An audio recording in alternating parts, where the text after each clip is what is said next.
Greetings, fellow occultists, and welcome to the second video in the series on necromancy.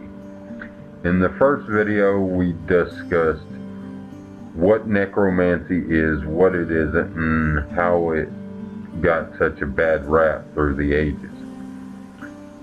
In this second video, we're going to delve a little deeper and discuss the ritual tools, or the tools used in necromantic practice.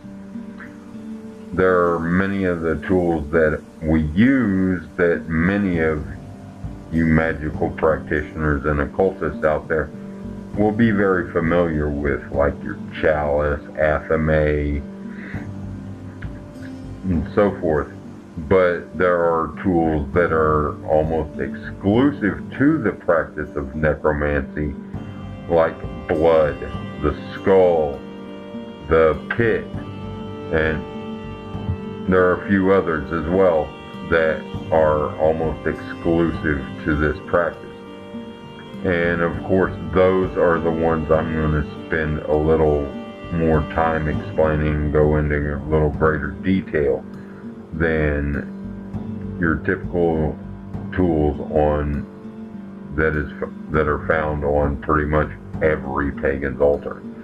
But I am going to go through all of the tools that we find, because we're going to go through the necromantic altar setup. So let's begin, shall we? Our first tool is the skull. It is to be placed just above the center near the edge of the altar. The skull is a central focal point of the necromancy ritual. It is one of the tools on our altar that is used almost exclusively in necromancy. The reason the skull is incorporated in necromancy is that in antiquity, practitioners of necromancy used real skulls and even complete corpses, often those belonging to the spirit they wished to conjure in their ritual. In modern necromancy, though, we use manufactured skulls as a conduit in which we use to connect our physical ritual with the spiritual entity we are going to summon. One reason for this is the obvious trouble one would occur from the local authorities from having a head or body of a deceased person in your possession. Another reason being that we now understand the laws of the dimensional universe being what they are, we don't need to withstand the stench of a rotting corpse to perform necromancy. All we need as far as the conduit is concerned is symbology. The skull can be made of anything as long as it resembles a human skull. It can be made of plastic, stone, plaster, etc. The symbolic nature of the tool is what is important here.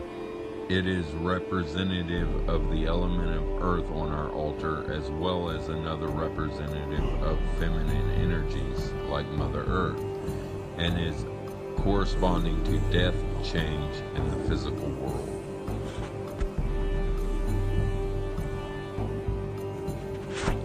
Next is the wand or staff. It is to be placed to the right of the center of the altar, running parallel to the right edge.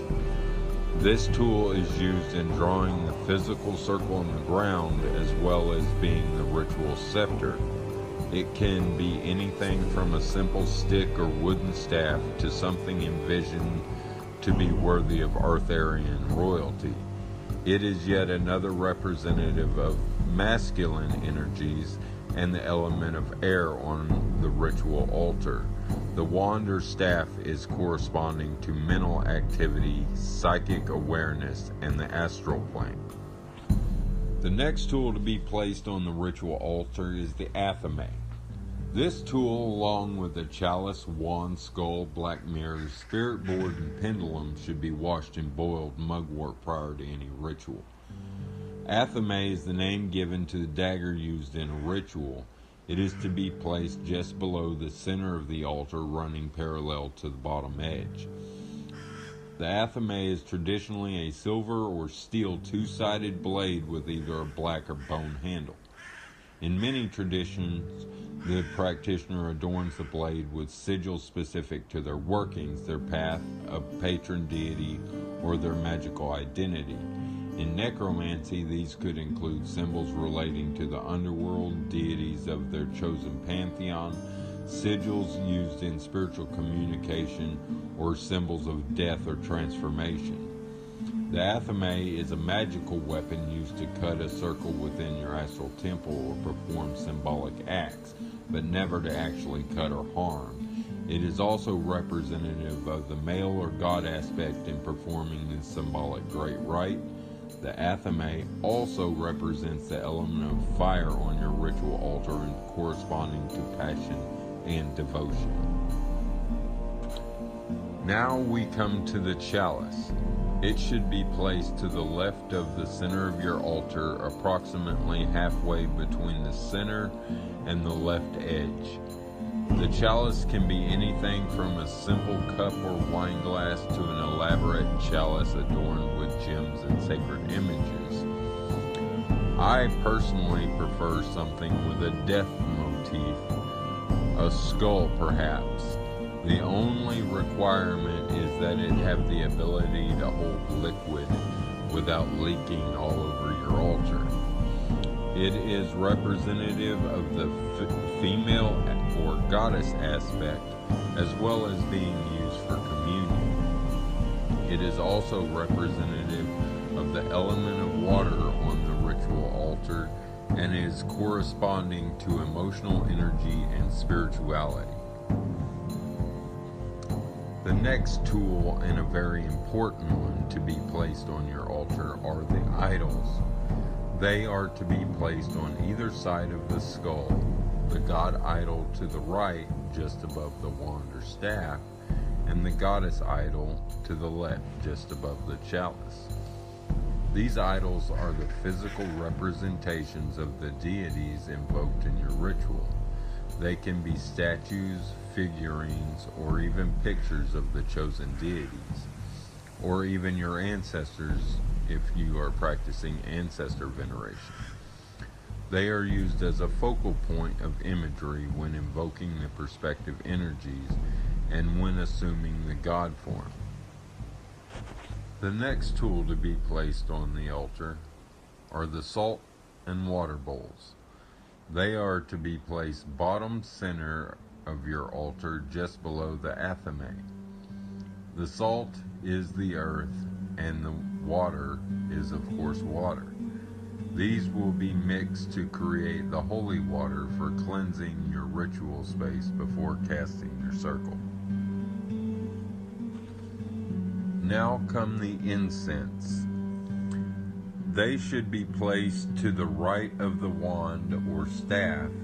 There are a number of incense used in summoning spirits. The ones used, or the combination of certain ones, are again at the discretion of the practitioner. Some of these are wormwood, cedar, dittany of Crete, aconite, yew, corporal, willow, tobacco, cypress, myrrh, birch, bay laurel, lavender, marigold, asphodel, thyme, and elder.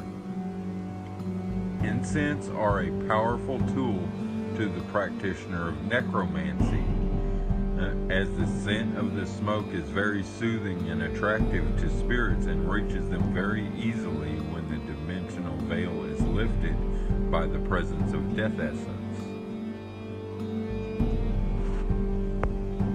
The next item to be placed on the altar is the grave dirt. This should be kept in a vial or bottle and poured into the skull upon setting of your ritual altar. This is used both for its symbolism of death and as an amplifying conduit. Graveyard dirt, especially that taken from a freshly buried individual, possesses residual death essence and connects the DE gathered to the ritual purpose, as well as connecting the DE with the necromanic conduit of the skull. While pouring the graveyard dirt into the skull, An incantation should be recited such as, "With this dirt of graves so deep, I call thee forth from eternal sleep."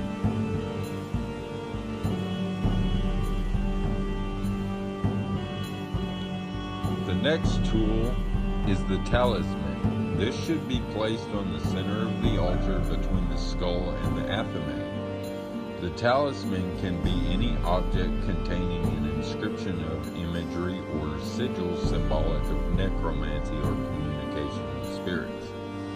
The rune Rado is a good example, as it is symbolic of the descent to the underworld or journey to the hall of hell. The purpose of the talisman is to add corresponding energies to your ritual.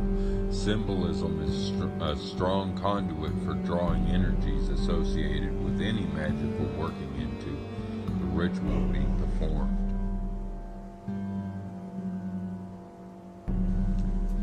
Our next tool is the blood.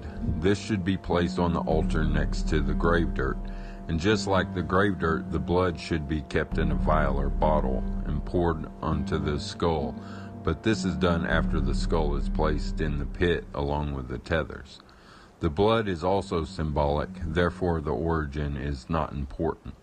I personally prefer to use pig's blood as it has a consistency much like that of human blood, and it is easily obtained at the local meat market or slaughterhouse, many times free of charge. Also, like the grave dirt, it is a strong conduit, yet the symbolism is that of life force instead of death. Once you reach the point of your ritual that you have placed the skull in the pit, you should recite an incantation as you pour the blood over the skull, such as, "By blood and bone, be reborn. With this sacrifice I've given, I call thee back to the land of the living."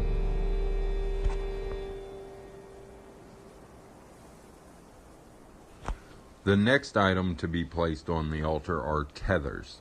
These should be placed to the left of the skull. Tethers are items relating to the spirit you wish to summon, such as pictures or personal belongings like jewelry.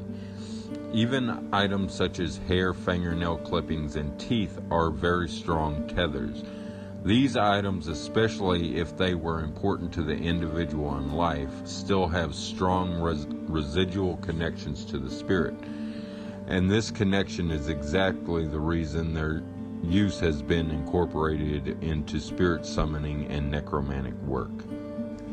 The tool that will complete our altar setup is the grimoire.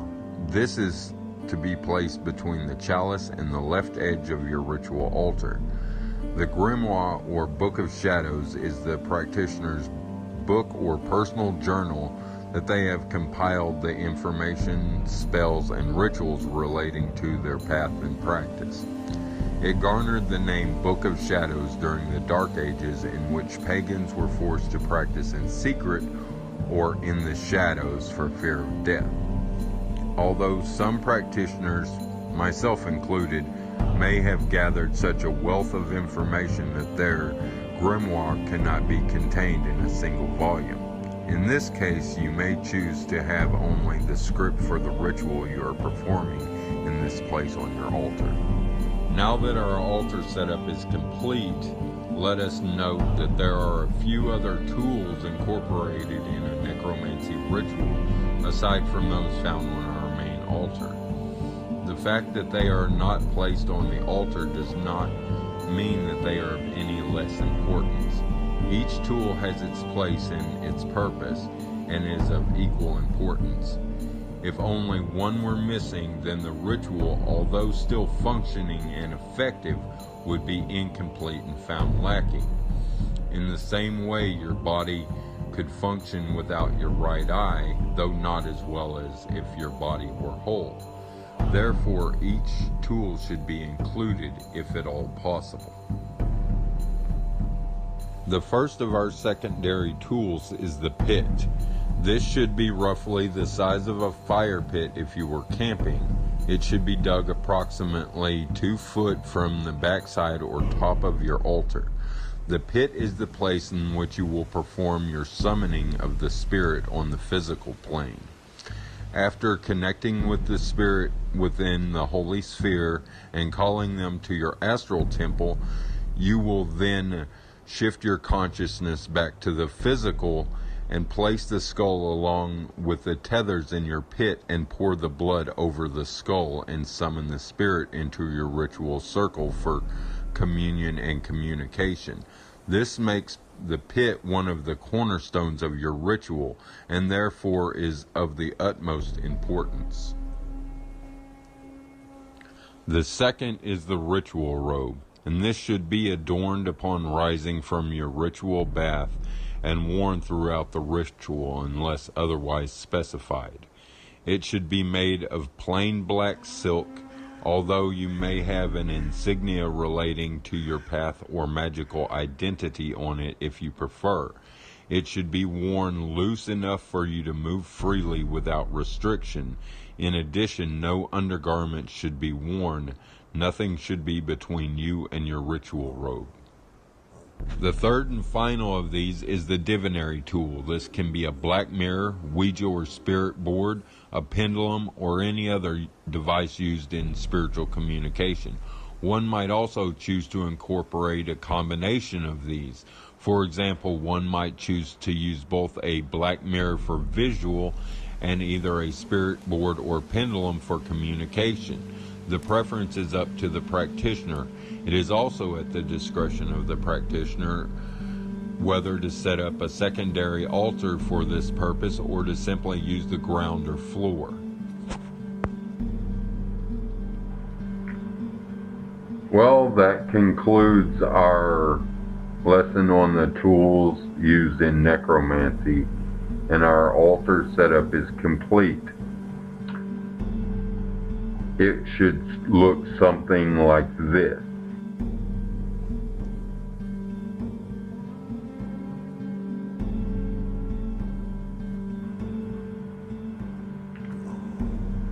So, now we draw to a close.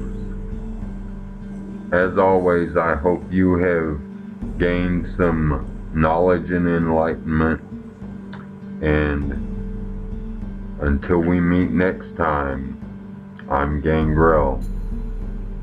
May your ancestors bless you, guide you, and keep you.